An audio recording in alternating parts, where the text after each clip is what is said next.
Уявіть собі, 19 стагоддзя і ў Беларусі можна пабачыць аўтографы Джорджа Вашынгтона, Наполеона, Мартина Лютера, Адама Міцкевіча, Тадеуша Касцюшка, і ўсё гэта можна зрабіць у вёсцы Замосце Пухавіцкага раёна. Належалі яны Александру Ельскаму, чалавеку, які не проста збіраў артефакты.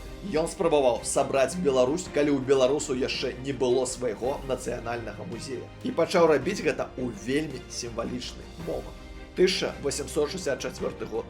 У краіне пасля паўстання Кастуся Каліноўскага татальныя рэпрэсіі і русіфікацыя. Нічога не нагадвае, не? І менавіта тады Ельскі вырашыў адкрыць у сваім маёнтку музей беларускасці. І наступныя дзесяцігоддзі паляваў за ўсім беларускім. Кнігі, рукапісы, лісты, старажытныя дакументы. Карацей, усё, што магло распавесці пра гісторыю Беларусі. Ён казаў, трэба збіраць усё, што можа служыць для шчаслівейшай будучыні нашага краю. У ягоным музеі захоўваліся нават рукапісы Дуніна Марцінкевіча са знакамітага сямейнага куфра. У тым ліку рукапісы пінскай шляхты. Калі б не Ельскі, сёння мы б не мелі гэтых тэкстаў у арыгінале. І ёсць увогуле шалёная дэталь. Калі з друкаваннем беларускіх тэкстаў узніклі праблемы, паводле ўспамінаў яго племянніка, Ельскі уручную адліваў шрыфт, каб іх можна было друкаваць. Але ў гэтай гісторыі, на жаль, ёсць вельмі сумны паварот. Пасля смерці Ельскага ў 1916 годзе яго калекцыя рассыпалася. Тое, што адзін чалавек збіраў дзесяцігоддзямі, было страчана за некалькі гадоў.